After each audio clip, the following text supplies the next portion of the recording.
¿Qué tal? Saludos, muy buenas noches. Bienvenidos a Vía V, es martes 25 de junio. Samuel Juárez, delegado del Gobierno en Galicia, muy buenas noches. Bueno, y concluye en Madrid ese juicio a 4 presuntos miembros de Resistencia Galega. ¿Existe Resistencia Galega? Es evidente que alguien pone las bombas. Las bombas están ahí, son acciones violentas, son acciones que se reivindican, no siempre, pero se reivindican de vez en cuando. Existen los manifiestos y las investigaciones policiales apuntan a que existe claramente una organización en toda regla, con sus ideólogos que están en la clandestinidad, con gente que se dedica a captar nuevos militantes, con otros que se dedican básicamente a preparar documentaciones, a la financiación, a la preparación de artefactos, a colocarlos, etc. Por lo tanto, hay una organización claramente que pone bombas y eso en mi tierra se llama organización terrorista. ¿Cuál es el grado de preocupación que tienen en estos momentos las fuerzas y cuerpos de seguridad del Estado, usted como delegado, de las capacidades que pueda tener Resistencia Galega? Las fuerzas y cuerpos de seguridad, lógicamente, tienen la preocupación lógica de tener una organización terrorista activa en Galicia. Y en estos momentos es la única activa en España, ¿no? Por lo tanto, es una preocupación y es un motivo de estar muy pendientes, ¿no? Lógicamente, tampoco se magnifica el problema porque, afortunadamente, los éxitos policiales han permitido detener a muchos miembros, han permitido pues, reducir mucho sus capacidades y, por lo tanto, seguro que han evitado muchas acciones, pero de todas formas siguen estando ahí y, lógicamente, pues hay que estar preocupados. Describió una organización perfectamente organizada, valga la redundancia, acaba de hacer una descripción de cómo funcionaría. ¿Cuál sería la ideología y las pretensiones y un poco el sustrato social ideológico de Resistencia Galega? Bueno, la ideología es evidente que es un independentismo de corte radical y que utiliza la violencia para conseguir esos fines políticos, que son la independencia de Galicia y bueno, conseguir un Estado pues, de tipo marxista, leninista, una cosa muy similar a, pues, a lo que estamos acostumbrados en otros territorios del Estado, como el País Vasco, ¿no? Básicamente ese es el corte, sus sustratos son lo más radical del independentismo y bueno, yo quiero aprovechar para decir que, por supuesto, yo no estoy convencido de que el independentismo no es así en su mayoría, pero hay una parte que sí es así. Existen informes policiales, eso por lo menos publicaba hoy un medio de comunicación en Madrid, en los que se está alertando sobre un posible proceso de batasunización política de algunas organizaciones nacionalistas. ¿Es así? Vamos a ver, yo expresé ya en algunas ocasiones, y ha sido objeto de cierta polémica en los medios últimamente, pues que me preocupaba ciertas actitudes en algunos de los partidos nacionalistas gallegos, ¿no? Concretamente en el Bloque y en la coalición AGE, respecto de este fenómeno, porque pues, me gustaría ver una condena más clara de Resistencia Galega. Insisto, yo no hablé de terrorismo en general, en genérico, sino de Resistencia Galega, y me gustaría pues, que ese consenso que, bueno, pues, que existió en Galicia en torno a este tipo de fenómenos se mantuviera, ¿no? Y ese consenso empieza por llamar a las cosas por su nombre, por reconocer que esto es terrorismo y que no cabe dentro del sistema democrático, que tenemos cauces democráticos para defender todas las ideas, todas son lícitas, defendidas por cauces democráticos y, por supuesto, sin uso de la violencia. Hoy mismo, el secretario de Estado de Seguridad, Francisco Martínez, en ese juicio que se ha celebrado en la Audiencia Nacional, señalaba que confía en que se califique a Resistencia Galega como lo que es, dijo textualmente, una organización terrorista. ¿Lo cree usted también? Por supuesto. Es importante porque además, si tenemos un consenso respecto al problema que tenemos, podremos abordarlo y podremos evitar que crezca, ¿no? En el futuro. Yo sé que la sociedad gallega no es un caldo de cultivo muy apropiado para este tipo de fenómenos. Los gallegos y las gallegas somos personas que queremos vivir en paz, queremos vivir tranquilos, somos gente con mucho sentidiño y, por lo tanto, pues no me asusta que pueda aprender de forma firme en la sociedad, pero sí no se lo puede hacer pasar mal, ¿no? Y por lo tanto tenemos que atajarlo cuanto antes. Y es importante, insisto, llamarle por su nombre, es importante abordarlo con toda la decisión que merece y por lo tanto pues evitar ambigüedades y evitar pues posiciones intermedias que en este tipo de materias no caben en ningún caso. Se le atribuyen una treintena de atentados desde el año 2005, muchos de ellos en sedes de partidos políticos. ¿Qué entidad, qué envergadura tuvieron estos atentados? Bueno, fueron atentados básicamente con explosivos. Es verdad que hasta ahora solo han producido daños materiales, afortunadamente, pero han sido artefactos con potencia suficiente como para producir daños graves a personas si se hubieran situado en las inmediaciones, y son atentados con artefactos donde se nota una cierta evolución hacia artefactos cada vez un poco más potentes y un poco más sofisticados. ¿Tienen algún tipo de conexión o de instrucciones o de libros de estilo, digamos, de otras organizaciones del País Vasco, por ejemplo, en el que todos estamos pensando? Bueno, básicamente están siguiendo en su modus operandi, en muchos aspectos, no tanto en el operativo de realizar acciones terroristas, sino en su modus operandi como organización. Están haciendo, pues, mimetizando un poco lo que ha sido el mundo del entorno del terrorismo vasco, es cierto. Es decir, existen pues determinados grupos minoritarios, muy minoritarios, pero que de donde se nutren ellos a la hora de captar militantes. Existen, que serían por tanto la parte política. Existen pues las gestoras por amnistía, de defensa de los presos, que aquí serían pues una organización como CEIBAR, por ejemplo. Existe un discurso muy similar: cada vez que hay una detención, pues inmediatamente se acusa a las fuerzas y cuerpos de seguridad de practicar torturas para intentar pues desprestigiar todo el proceso. Se intenta pues desprestigiar el propio proceso judicial, diciendo que el juicio no tiene garantías. Se intenta pues también pues de alguna forma verter acusaciones sobre la propia legislación antiterrorista, tachándola de legislación de excepción, etcétera, etcétera. Es toda una retórica que es muy similar. Incluso la propia defensa en este juicio pues ha seguido unas pautas muy similares a los que siguen los abogados de los miembros de ETA en el País Vasco.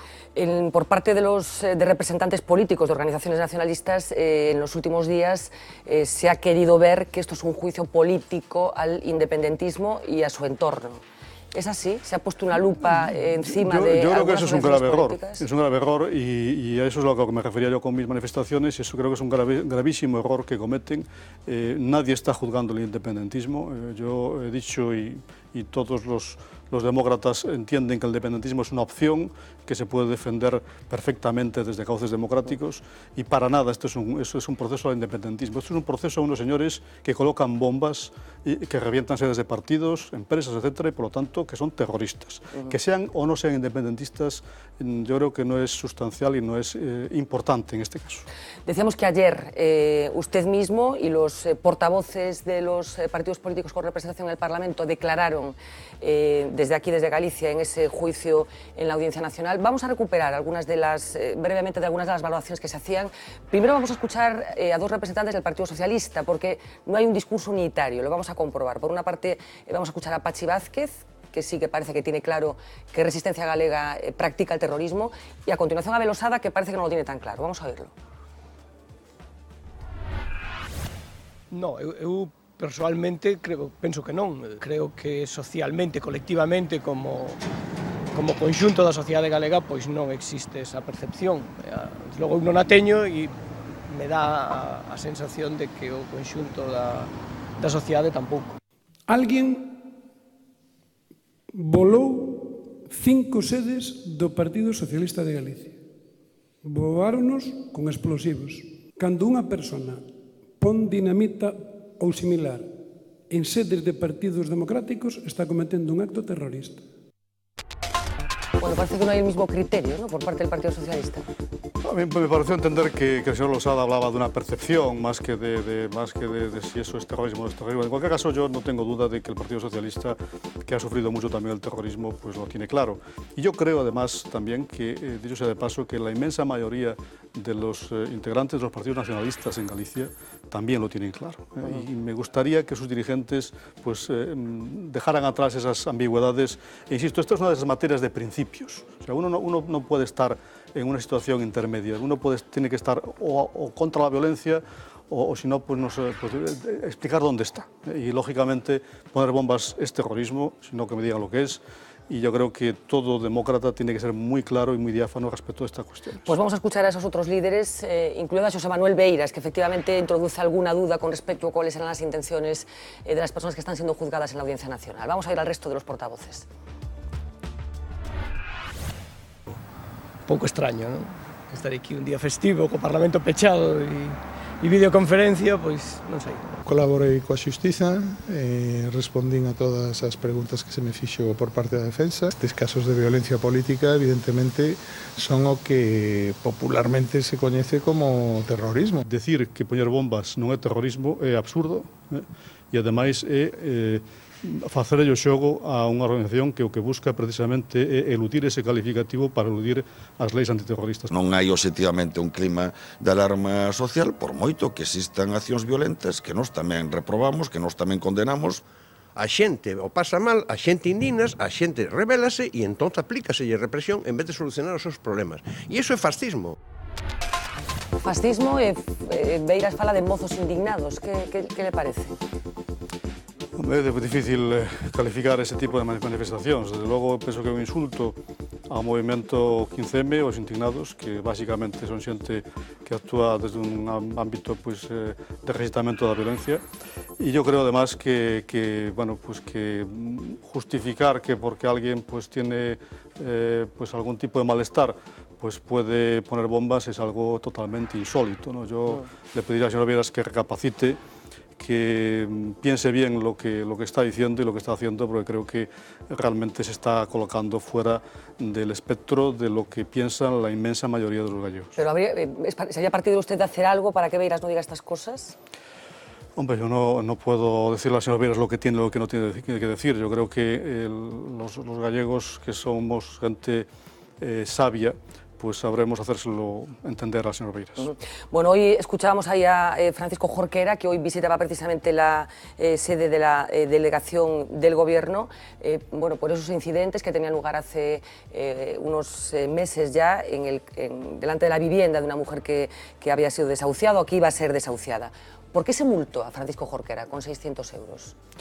Por eso Jorquera se abrió un expediente que está todavía pendiente de resolución. El expediente tiene un procedimiento y unas garantías, y además de esas garantías después está la garantía jurisdiccional, por lo tanto aún no se ha sancionado a nadie. Pero hay una propuesta de sanción. Hay una propuesta porque la policía que estaba de servicio allí con la misión de proteger a la comisión judicial, lógicamente la policía no decide en qué casos protege a una comisión judicial o en qué casos no, porque no le corresponde a la policía administrar justicia, es el juez. Y la comisión judicial iba a cumplir una sentencia firme, pues se encontró con un grupo de personas que intentaron impedir la acción de la comisión judicial, y la policía tiene la obligación de protegerlos. Y en esa acción se produjeron unos altercados graves que lógicamente son susceptibles de ser sancionables de acuerdo con la ley, ¿no? Hay altercados, para que me entienda todo el mundo, hay determinado grado de acciones que pueden ser un ilícito penal, un delito, y por lo tanto tienen que ser trasladados a la justicia, y hay otros que son susceptibles por su menor gravedad de constituir un expediente administrativo, que es el que se instruye en la delegación. Pero al señor Jorquera y a los demás, a nosotros, en total 8 personas, no se les abrió un expediente por tratar de impedir un desahucio, se abrió un expediente por montar altercados en la vía pública y por tratar de romper repetidas veces un cordón policial que estaba allí para proteger una comisión judicial. Vamos a escuchar a Francisco Jorquera, porque después de acudir, como decía hoy, a la delegación del Gobierno para presentar alegaciones a ese expediente, atendió a los medios de comunicación y decía esto, el portavoz del Bloque Nacionalista Galego en el Parlamento Galego. Vamos a oírlo. Cidadáns da cidade da Coruña, respondendo a unha convocatoria da plataforma Stop Desafiuzamentos, exercendo a desobediencia civil, exercendo a resistencia pacífica, impedisen que se cometese un acto bárbaro, e agora explico por que é un acto bárbaro, como pretender deixar unha anciana rúa en unha situación de total exclusión social. O que é increíble é que o delegado do Goberno defina como bárbaros os cidadáns que tiveron ese comportamento exemplar frente a leis e frente a medidas bárbaras como as que provocan un drama social como son os desafiuzamentos. E insisto, creo que é evidente que forma parte dunha estrategia represiva por parte das autoridades gubernativas para intentar amedrentar a sociedade. No meu caso particular, a min, evocando unha linguaxe, creo que de épocas pasadas, acúsaseme de cabecilla e instigador. Son prácticas que nos retrotraen a épocas, insisto, pasadas, donde se abusaba das vías gubernativas para impoñer multas ca clara intención de coartar dereitos, de coartar os cidadáns para que defendan os seus dereitos na rúa. ¿Qué le parece? Pues mire, lo que lo decía, que el señor Jorquera no tiene impunidad. Lógicamente, como cualquier otro ciudadano, la policía cuando en el desarrollo de sus funciones pues observa que alguien comete una infracción, pues lo denuncia, ¿no? Y la policía denunció a 8 personas en el curso de esos altercados y él es uno más y por lo tanto pues se le aplican las leyes como a los demás. Dicho lo cual, pues yo creo que lo que se está haciendo es una clara manipulación de la situación de una señora con una situación grave, una señora además que, que por su edad y por sus condiciones pues necesita asistencia. No coincido con él en el sentido de que se le iba a dejar en la calle a la señora, porque a la señora se le habían ofrecido 2 residencias, se le ofrecieron alternativas y por lo tanto, yo creo que lo que hay es una manipulación política de un hecho desgraciado de una señora para tratar de presentar al gobierno como el que desahucia y a otras opciones políticas como los que defienden al que es desahuciado, lo cual es una manipulación en toda regla. Francisco Jorquera dice que lo acusan de ser el cabecilla de esta protesta. ¿Es así? ¿Creen que él era el cabecilla? Vamos a ver, la policía en sus denuncias lo que nos dice es que una de las personas que estaba allí al frente de aquel grupo y que dirigía el grupo y que instigaba y que daba de alguna forma la pauta al grupo, pues era este señor. Y bueno, pues como tal figura en la denuncia y como tal se instruye el expediente. Dicho lo cual, él había presentado alegaciones, que es lo que debe hacer, y me parece muy bien, se estudiarán las alegaciones y se decidirá en consecuencia. Y si él no está de acuerdo con la resolución final, insisto, todavía está la tutela judicial a la cual estamos sometidos todos. ¿Se comportaron como bárbaros? Yo creo que las imágenes hablan por sí solas, ¿no? Yo creo que un grupo de ciudadanos a empujones con un grupo de policías tratando de que no puedan hacer su trabajo, eso no tiene muchos otros calificativos, pero bueno, los calificativos ya sabes que son opinables, ¿no? Hablan de una estrategia represiva por parte de las fuerzas y cuerpos de seguridad del Estado, coincidiendo con este clima de malestar social. ¿Hay unas instrucciones políticas para que esta estrategia represiva se concrete en la calle? Ni muchísimo menos. Mire, ese es también un lenguaje muy retórico que utilizan ciertos ámbitos de la vida política, donde cuando gobiernan algunos la policía es represiva y cuando gobiernan otros no es represiva. La policía es siempre la misma, son profesionales que hacen su trabajo impecablemente. Y yo quiero llamar la atención de que en casos como este, pues por ejemplo no se usó ningún tipo de material antidisturbios, no hubo ningún tipo de carga policial. O sea, la policía se defendió como pudo de aquellos empujones también con sus propios cuerpos, ¿no? Es decir, no hubo ningún tipo de utilización de material que pudiera producir ningún tipo de daños a las personas. Por lo tanto, pues yo creo que es totalmente exagerado y creo, insisto, que las imágenes hablan por sí mismas y los han visto todos los gallegos, ¿no? ¿Qué le parece el concepto de desobediencia civil al que también apelaba Francisco Jorquera? Me parece muy bien, es una opción, pero yo le recuerdo al señor Jorquera que, a pesar de que la comparación con Gandhi y con algunos o con Martin Luther King me parece un poquito exagerada, le recuerdo que la desobediencia civil conlleva aceptar las consecuencias de las acciones que uno practica. Es decir, que la auténtica desobediencia civil aceptaría esa sanción como consecuencia de su acción, como una consecuencia lógica, y no empezaría a insultar a quien tiene el deber, en este caso, de instruir el expediente, que es el del gobierno. Hablábamos de 8 expedientes abiertos en este caso, de los incidentes que se produjeron en la puerta de la vivienda en la que residía Aurelia Rey, pero es cierto que como consecuencia de la crisis económica y por motivos diversos hay determinados grupos que se están movilizando en las calles.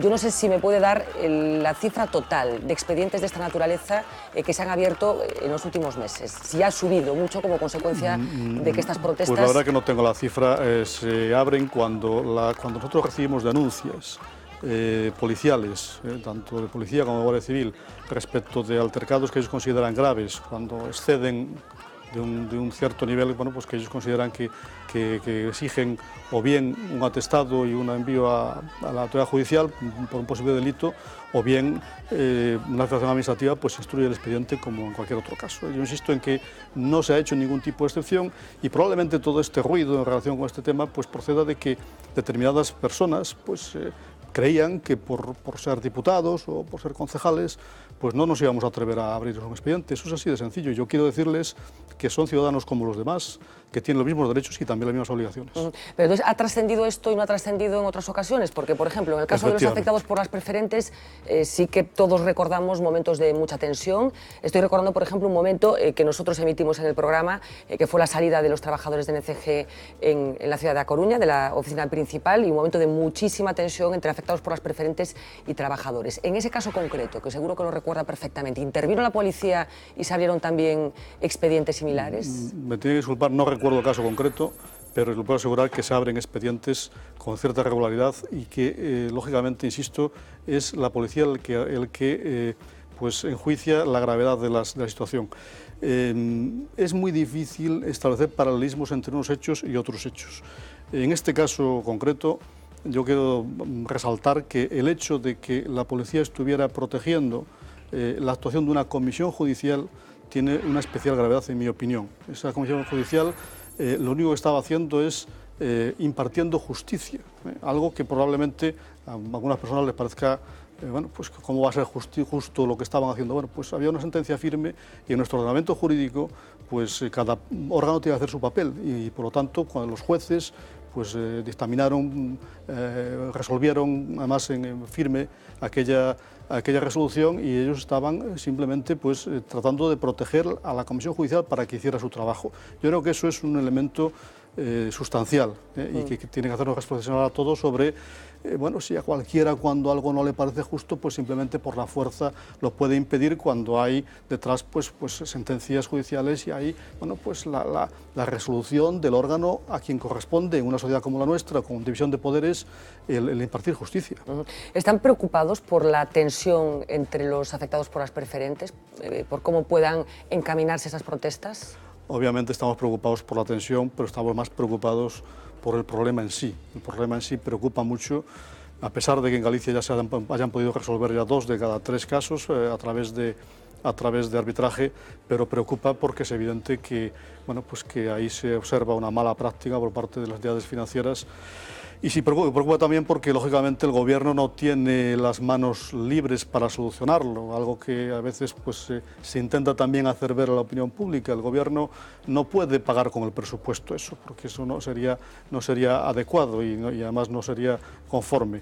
El Gobierno tiene que procurar que, bueno, a través de mecanismos como los arbitrajes o las sentencias judiciales se pueda retornar ese dinero, que es el mecanismo que acepta la Unión Europea para casos como este de personas que detentan pues, participaciones en la entidad que está siendo objeto de un rescate por parte de la Unión Europea. Por lo tanto, es complicado y yo creo que se hace lo que se puede para resolverlo. Se ha resuelto una parte muy importante del problema y yo confío en que entre los arbitrajes y la acción de la justicia, que esperemos que se puedan poner los medios suficientes para que sea rápida, pues se pueda resolver prácticamente todo, ¿no? ¿Han recibido peticiones de protección, en este caso la policía, por parte de trabajadores de NCG?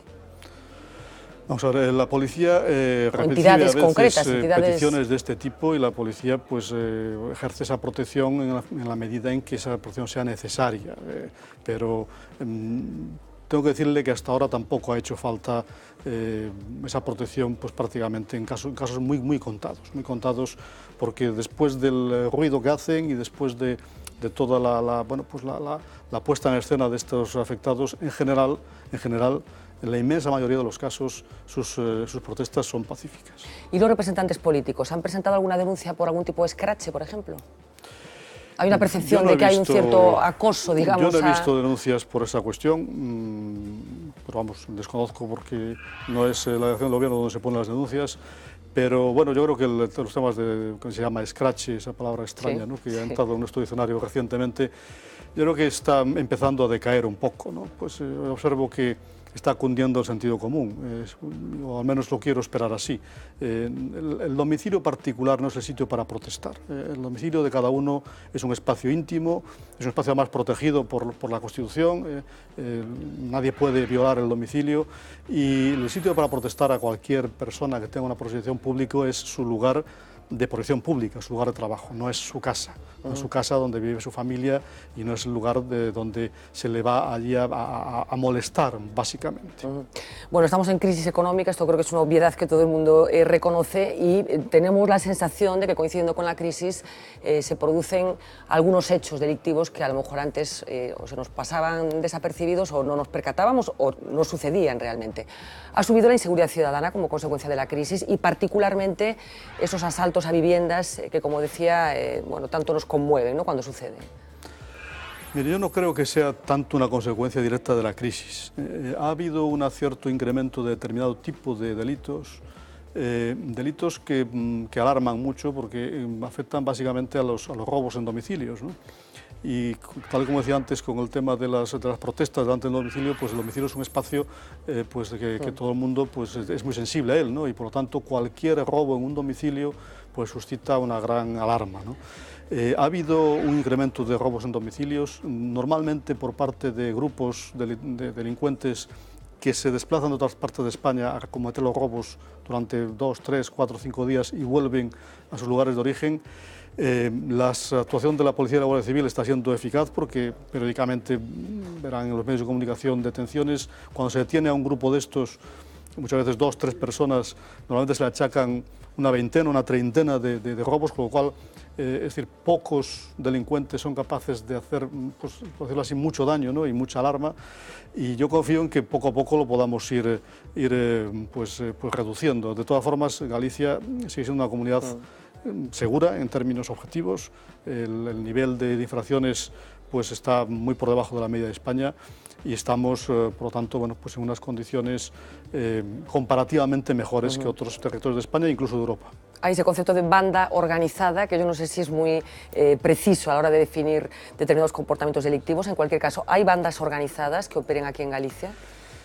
No se considera que haya bandas organizadas en Galicia de delincuentes comunes como tales. Sí hay bandas de fuera de Galicia y de fuera de España que operan ocasionalmente en Galicia. Hablando de organizaciones criminales, hace unos días se producía esa incautación de un barco con una cantidad notable de cocaína. Coincidiendo con esa operación, hacíamos aquí un programa especial sobre el narcotráfico y acabamos casi teniendo la sensación de que ha salido de la agenda de los medios de comunicación, pero que el problema sigue estando ahí. ¿Sigue siendo Galicia la puerta de entrada de la cocaína a Europa? Mire, esto es una pregunta muy complicada de contestar, porque cuando se realiza una aprehensión, un éxito como este, pues se da la impresión que probablemente sea la contraria de la que se debería dar. Se da la impresión de que entra mucha droga, cuando lo que se ha hecho es pues, un trabajo muy eficaz por parte de la policía a la hora de evitar que entre droga. Yo me puedo remitir, por ejemplo, a un informe del Departamento de Estado norteamericano de hace un par de años, en el cual, hablando de la droga, decía que Galicia ya no es la puerta de entrada de la droga. Sigue entrando droga, evidentemente, sí, pero ya no es la gran puerta de entrada de la droga que fue en los años 80 y 90 probablemente.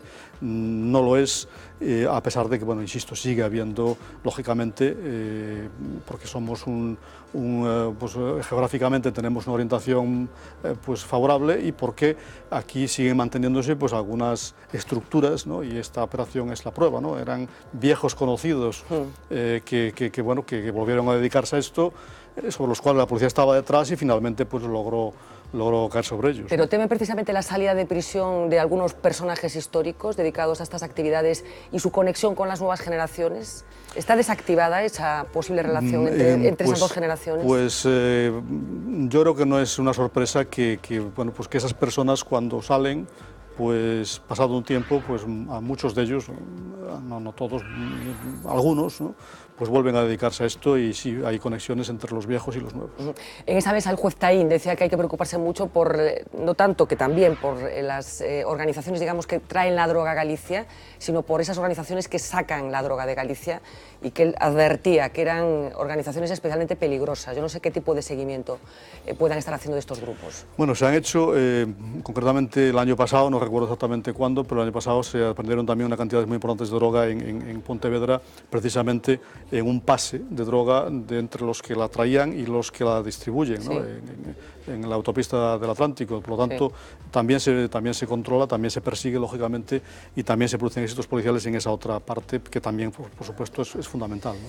Bueno, hablando otra vez de la discusión política, sabe seguramente que el Bloque Nacionalista Galego ha anunciado hoy que en el próximo periodo de sesiones que celebre el Parlamento van a pedir su reprobación. ¿Qué le parece?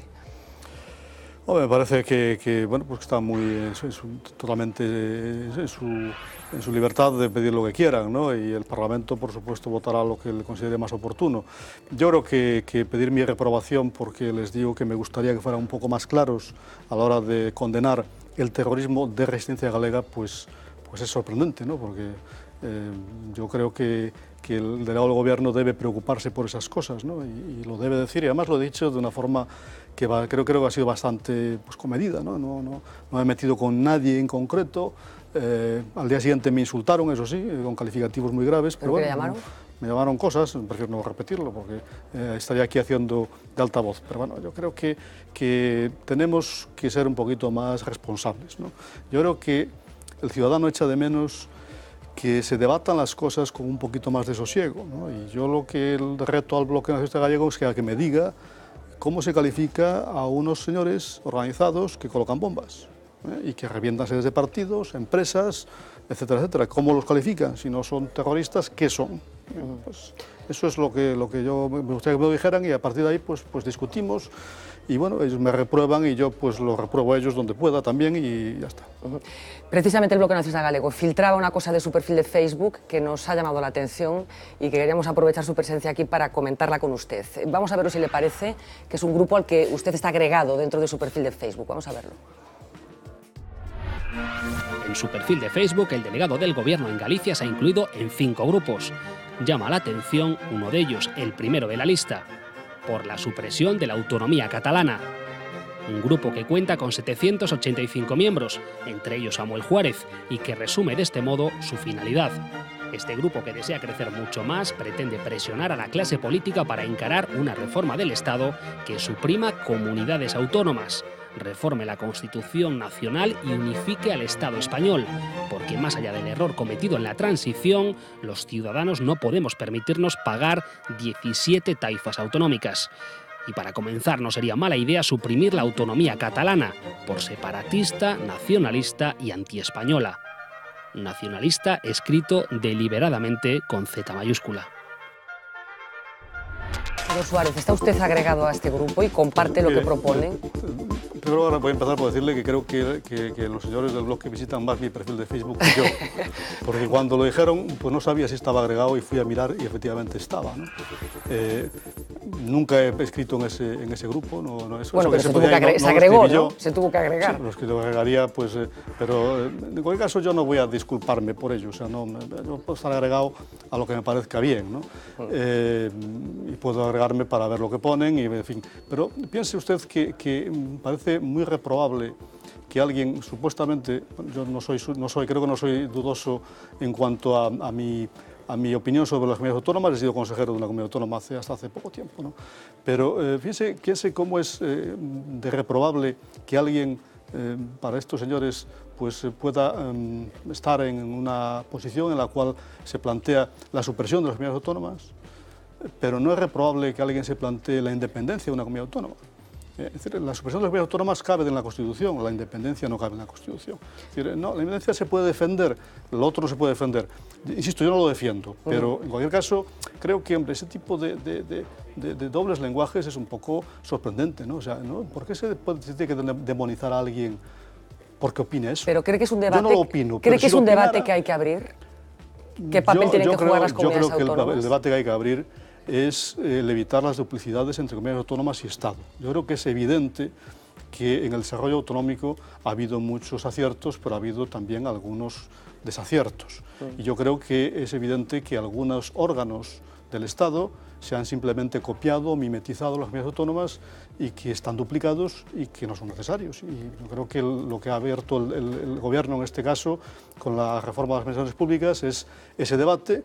Vamos a sentarnos, vamos a ser todos razonables, vamos a ver dónde podemos adelgazar y vamos a adelgazar la administración en lo que podamos, que significará ahorro y significará además mayor eficiencia. Y por lo tanto, pues creo que es lo que hay que hacer. Ese famoso grupo en concreto pide la supresión de la autonomía catalana. Es cierto que Cataluña ha iniciado un proceso soberanista, que yo no sé qué opinión le merece a usted. ¿Qué le parece una Cataluña independiente? Mire, yo creo que las reglas de juego que nos hemos dotado pasan por respetar pues lo primero, que es la Constitución, ¿no? Y la Constitución pues no deja margen para esa cuestión. Habría que reformar la Constitución. Entonces, pues bueno, yo no creo que sea ninguna cosa que no se pueda abordar, ¿no? Una reforma de la Constitución, pero la reforma de la Constitución la tenemos que hacer todos los españoles, y por lo tanto, pues, bueno, pues podemos abrir ese debate. Lo que yo creo que no es de ningún punto de vista planteable es cuestiones como que algunos señores en Cataluña pues puedan decidir por el conjunto de los catalanes y no digamos ya por el conjunto de los españoles cómo debe ser la configuración del Estado, porque en ese sentido pues no estaría de acuerdo. Bueno, estamos acabando ya, pero sí que me gustaría preguntarle a usted por una expresión que se ha acuñado en los últimos tiempos y que tiene también que ver con la crisis económica, con el malestar que efectivamente están padeciendo miles de personas, que es el famoso estallido social. ¿Ve usted síntomas de estallido social, de posible estallido social? Pues miren, no lo veo, honestamente. Yo creo que la sociedad española es una sociedad madura. Yo creo que hay mucho malestar en el conjunto de la población por la situación actual. Es lógico que lo haya. La situación económica es muy mala y además algunos episodios que han sucedido paralelamente a esa situación económica pues contribuyen a ese malestar, ¿no? Sobre corrupción, por ejemplo. Y por ¿Bárcenas tanto, en concreto? Bárcenas, los ERES, etcétera, etcétera, etcétera, ¿no? Y por lo tanto, yo creo que en general la situación es el conjunto de la sociedad pues molesta por la situación, preocupada, pero al mismo tiempo consciente de que tenemos que salir de esta apoyándonos en las instituciones y en el orden constitucional y en nuestro sistema de derechos y de democracia, ¿no? O sea, porque la alternativa, ¿cuál es la alternativa? Es decir, ¿cuál es la alternativa? Tenemos que ser capaces de mejorar lo que tenemos y luego yo no veo a la población, a la gente, ¿no? Pues por ese estallido que nos lleva a dónde. Reconoce, sin embargo, que hay preocupación, que hay gente que está pasándolo muy mal. ¿Cómo habría que canalizar? Vamos a suponer que parte de la gente que nos está viendo está en una situación complicada y que está muy enfadada incluso por esos casos que efectivamente cada día ilustran los periódicos de políticos que cuando tenían que hacer una cosa estaban haciendo otra. ¿Cómo cree usted que hay que canalizar ese descontento? Pues mira, yo creo que hay que canalizarlo a través de los sistemas que ya existen, que son los sistemas de representación tanto social como política. En España existe total libertad para formar partidos políticos, para formar movimientos sociales, para trabajar, para cambiar las cosas. Y yo a lo que invito a la gente es a que se implique y a que trabaje para cambiar las cosas. Es decir, no se cambian las cosas desde el inmovilismo, desde simplemente la crítica a todo y a todos, ¿no? Y bueno, y algunos ejemplos tenemos en los países de nuestro entorno, ¿no? Donde pues ese tipo de opciones del estar contra el sistema pues se ve que no llevan a ninguna parte, ¿no? Por lo tanto, hay que implicarse y además de estar molesto y de estar pues enfadado con todos, pues hay que trabajar desde el sistema para mejorarlo. Samuel Juárez, delegado del Gobierno en Galicia, muchísimas gracias por atendernos y muchísima suerte. Muchas gracias. Muy buenas noches. Vamos a hacer una pequeña pausa de publicidad. A la vuelta hablaremos de muchas cosas, incluido uno de los asuntos del día, ese famoso 6,5 que José Ignacio Wert, el ministro de Cultura, pretendía convertir en la nota de corte para acceder a una beca. Saben que en las últimas horas ha introducido algunos matices de los que vamos a hablar a la vuelta de la publicidad. Hasta ahora.